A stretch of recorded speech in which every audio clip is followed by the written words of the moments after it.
Office politics, tough bosses और stressful assignment, इन सब से निकलने का एक तरीका है, और वो तरीका आपकी डिग्री से भी ज़्यादा कीमती है। उस तरीके का नाम है इमोशनल इंटेलिजेंस, यानी अपने जज्बे और अपने इमोशंस को समझना और दूसरों के इमोशंस को भी समझना और इस तरीके के फैसले करना जो सबके लिए एक्सेप्टेबल हो। ये एक ऐसी स्किल है जो आपको किसी भी ऑर्गेनाइजेशन के अंदर एक रेस्पेक्टेबल मुकाम दे सकती है आपके बेहतरीन डिसीजंस की वजह से। मैं हूं सैयद मोहम्मद अली और आप देख रहे हैं pinnacle skill and management. Pinnacle skill and management आपको हमेशा इस तरीके की मैनेजमेंट स्ट्रेटजीज देता है, ऐसे विजन देता है जिससे आप अपने करियर और अपने बिजनेस में कामयाब हो सकें। इसी तरह आज हम बात करेंगे एक बहुत ही इंपॉर्टेंट टॉपिक के ऊपर, और वो है emotional intelligence. Emotional intelligence at work, that is basically your hidden super power. Emotional intelligence जो कि 4 कोर एरिया पर बेस होता है। स्टेप नंबर 1 के अंदर आप देखते हैं आप अपने बारे में कितना जानते हैं, आपकी सेल्फ अवेयरनेस कितनी है। स्टेप 2 जो है दैट इज सेल्फ मैनेजमेंट, कि आप अपने आप को किस तरीके से मैनेज करते हैं, पर्टिकुलरली उन कंडीशंस में लाइक स्ट्रेस के अंदर या फियर के अंदर आप अपने आप को किस तरीके से मैनेज करते हैं। नंबर 3 इज सोशल अवेयरनेस, आपके गिरदोनवा में जो लोग हैं आप उनके बारे में कितना जानते हैं कि वो किन सर्कमस्टांसिस में किस तरीके से रिएक्ट करते हैं सोशली। रिलेशनशिप मैनेजमेंट, कि आप किस तरीके से लोगों में ट्रस्ट के लेवल बिल्ड करते हैं। तो ये 4 कोर स्टेप्स हैं इमोशनल इंटेलिजेंस के। इसको स्टडी करेंगे कि किस तरीके से हम इमोशनल इंटेलिजेंस को यूज करके एक कामयाब इंसान बन सकते हैं। मिसाल के तौर के ऊपर आप बड़ी तैयारी करके आए हैं, आज आपने अपने बॉसेस से बहुत सारे डिस्कशन करना है और बहुत सारी चीज़ों के अप्रूवल लेना है, लेकिन जब आप देखते हैं कि आपका बॉस मीटिंग रूम में दाखिल होता है तो उसका मूड जो है ऑफ होता है, वो स्ट्रेस में होता है, इरिटेटेड होता है, फ्रस्ट्रेटेड होता है किसी भी सिचुएशन की वजह से। अब इस मीटिंग में बैठे हुए वो लोग जो इमोशनल इंटेलिजेंस को बहुत अच्छी तरीके से जानते हैं, वो अपने गोल्स को इमीडिएटली री एडजस्ट करेंगे कि मैंने आज कौन सी बात नहीं करनी और कौन सी बात करनी है या बात बिल्कुल नहीं करनी। जबकि ऐसे लोग जो इमोशनल इंटेलिजेंस नहीं जानते वो तमाम चीज़ें डिस्कशन की स्टार्ट करेंगे जो वो प्लान करके आए, और क्योंकि बॉस का मूड अच्छा नहीं है तो हो सकता है कि पूरी की पूरी मीटिंग जो है डीरेल हो जाए उनकी इस एक्टिविटी की वजह से। ये पैदा होता है, क्या इमोशनल इंटेलिजेंस का हाई होना बहुत ज़रूरी है या आईक्यू का हाई होना बहुत ज़रूरी है। रिसर्च के मुताबिक 90% परफॉर्मर्स जो होते हैं उनकी इमोशनल इंटेलिजेंस बहुत बेहतर होती है। हार्वर्ड की एक स्टडी के मुताबिक जो मैनेजमेंट में लोग प्रमोट होते हैं वो ज़्यादातर वो लोग होते हैं जिनकी इमोशनल इंटेलिजेंस बहुत स्ट्रांग होती है और वो उसको स्ट्रांगली यूज़ करते हैं। आईक्यू आपको जॉब दिलाती है, लेकिन इमोशनल इंटेलिजेंस आपको लीडरशिप के अंदर लाकर खड़ा कर देती है। मैं आपको इमोशनल इंटेलिजेंस के एक छोटा सा अपना पर्सनल एक्सपीरियंस शेयर करता हूँ। जिस वक्त मैं सेल्स मैनेजर था तो मैं एक स्टेशन के ऊपर 1 हफ्ते के टूर के ऊपर गया। जब मैं एक बहुत ही इंपॉर्टेंट डॉक्टर से मिलने के लिए गया तो मैंने देखा उसके पास बहुत रश था। जब मालूमात ली गई तो पता चला कि डॉक्टर साहब जो 1 हफ्ते के लिए बाहर गए हुए थे और अब वापस आए तो आज ही उन्होंने ज्वाइन किया, तो रश बहुत है और मेडिकल रिप्रेजेंटेटिव और मैनेजर का भी एक बहुत बड़ा तांता बंधा हुआ था। मैंने अपने मैनेजर को कहा हम आज नहीं मिलेंगे डॉक्टर साहब से, हम 2 दिन के बाद मिलेंगे, इसलिए कि मैं तो यहाँ अगले 6 दिन यहाँ पर ही अवेलेबल हूँ। जब हम 2 दिन के बाद दोबारा गए तो फिर भी एक रश अभी तक ऑफलेट नहीं हुआ था, तो मैंने कहा अभी भी कार्ड नहीं दो, हम 1 दिन के बाद मिलेंगे।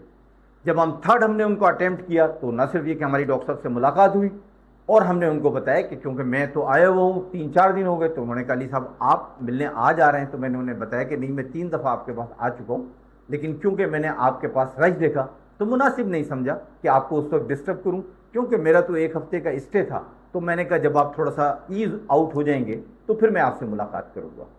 अब यकीन माने उस डॉक्टर ने कहा, ही वॉज द कंसल्टेंट, उसने कहा देखिए यही एक वो प्रोफेशनल जो पुराने जिनकी अच्छी ट्रेनिंग हुई है और अच्छी कंपनीज में उन्होंने काम किया है, उनकी डेवलपमेंट हुई है, उनमें और आम लोगों में ये फ़र्क है। मुझे 3 दिन से जो लोग मेडिकल रैप और मैनेजर मिलने के लिए आते हैं उसमें से कोई नहीं छोड़ता। आखिर में मैं जा रहा हूँ तो मेरी गाड़ी तक आते आते लोग जो है अपने अपने रिमाइंडर दे के अपना एक तरीके से एक अटेंडेंस लगा के भाग जाते हैं कि हाँ वो उनकी मुझसे मुलाकात हो गई, लेकिन आप इतने सीनियर आदमी हैं, आप बाहर से आए, उसके बावजूद आपने 3 दिन मेरा वेट किया कि मैं फ्री हो जाऊं तो आपसे मिलूं, and that really true professionalism. और उस डॉक्टर ने हमें बहुत अच्छी रेस्पेक्ट दी, पहले भी रेस्पेक्ट करता था, बहुत अच्छे तरीके से हमें अटेंड किया और हमारे साथ उसकी लाइजनिंग बेहतर हुई। सो दूसरों के इमोशंस को समझना और राइट टाइम के ऊपर जो है स्ट्राइक करना, हमेशा याद रखें कि वो इंप्रेशन छोड़ता है जो आपकी कोई इन्वेस्टमेंट, कोई आपकी एक्टिविटी नहीं छोड़ती, जो आपका पर्सनल एक इंप्रेशन पर्सनालिटी का जाता है। तो आप भी अपने इमोशनल इंटेलिजेंस को यूज़ करें और दूसरे के जज्बात को भी महसूस करें कि उसके लिए क्या मामलात हैं और आपका इस वक्त एक्शन लेना कितना ज़रूरी है और उसके क्या नतीजे आ सकते हैं, और अगर आप अपने थोड़े से एक्शन को डिले करें तो आपको क्या बेहतर नतीजे मिल सकते हैं। इमोशनल इंटेलिजेंस के अंदर क्योंकि एक्शन और रिएक्शन दोनों हो रहे होते हैं, आप किसी से कम्युनिकेट करते हैं तो उसकी तरफ से जो एक रेस्पॉन्स आता है या उसकी तरफ से जो क्वेश्चन आता है उसका आप एक रेस्पॉन्स करते हैं। याद रखें, अगर आप इमोशनल इंटेलिजेंस की टेक्निक यूज़ कर रहे हैं तो आपने अपनी कम्युनिकेशन को बहुत बेहतर करना होगा और वाइज कम्युनिकेशन करनी होगी। जब भी आपके पास कोई क्वेश्चन आता है तो डोंट रिएक्ट। याद रखिए, reaction is your abrupt action, कि यहां सवाल हो और आपने ठक से उसका जवाब दे दिया, ऐसा ना करें। बल्कि जब कोई आपसे सवाल आता है, कोई स्टिमुलस आता है, तो आप 3 से 4 सेकंड का एक पॉज लें। इस दरमियान में आप अपने आप को कंपोज करें कि जो रेस्पॉन्स मैं देने के लिए जा रहा हूं वो अप्रोप्रिएट है या नहीं है, और उसके अंदर इमोशंस जो इन्वॉल्व हैं वो किस तरीके के हैं, पॉजिटिव हैं या नेगेटिव हैं, और मुझे किस तरीके से रेस्पॉन्ड करना चाहिए ताकि सामने वाले के जज्बात जो हैं वो भी मजरू ना हो, सामने वाला भी कोई इंसल्ट फील ना करे, डिग्रेड फील ना करे, बल्कि हम विन विन सिचुएशन के अंदर कम्युनिकेशन कर रहे हो। आपका ये पॉज देना आपकी कामयाबी है। So always use the emotional intelligence techniques by using the communication pause when you are talking with any person. Communication pause के बाद मैं आपसे कहूंगा सेकंड जो है स्किल जो है, that is listen to feeling, not just the word. आप जब भी कम्युनिकेशन कर रहे हो तो उस कम्युनिकेशन के अंदर से उस कम्युनिकेटर की फीलिंग को अंडरस्टैंड करने की कोशिश करें, ना कि उसके वर्ड्स को। सम टाइम वर्ड्स और फीलिंग अलग-अलग होती है।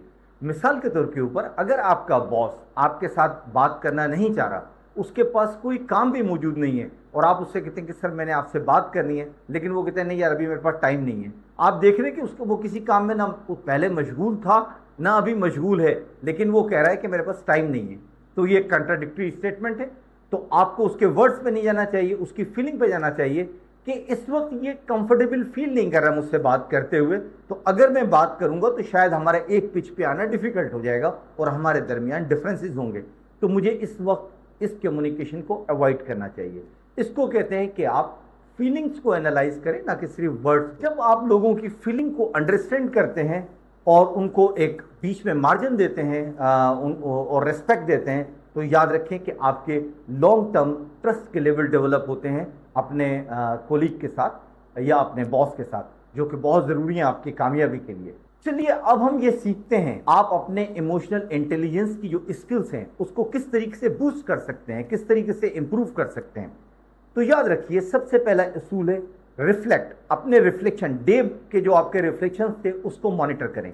जब आप रात में आराम से लेटते हैं तो आप उस वक्त अपने डे को एनालाइज करें कि मैंने आज किस किस के साथ किस किस तरीके से मुलाकात करी, किस किस तरीके की मेरी कम्युनिकेशन हुई, क्या वो कम्युनिकेशन हर तरीके से सही थी या उसमें इम्प्रूवमेंट की ज़रूरत थी। अगर आपको लगता है कि उसमें एरिया ऑफ इम्प्रूवमेंट थे तो उनको मार्क कर लें ताकि नेक्स्ट टाइम आप और बेहतर कम्युनिकेशन कर सकें। स्किल को आप अपनी बढ़ाइए।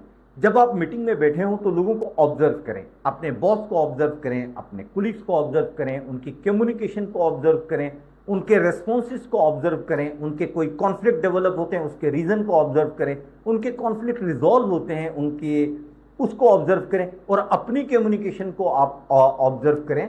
और आपके साथ अगर इस तरीके से कोई मामला आ रहे हैं तो उसके बारे में सोचें कि ऐसी कौन से ऐसे रिप्लाई थे जिसकी वजह से आप ज़्यादा कॉन्फ्लिक्ट में चले गए।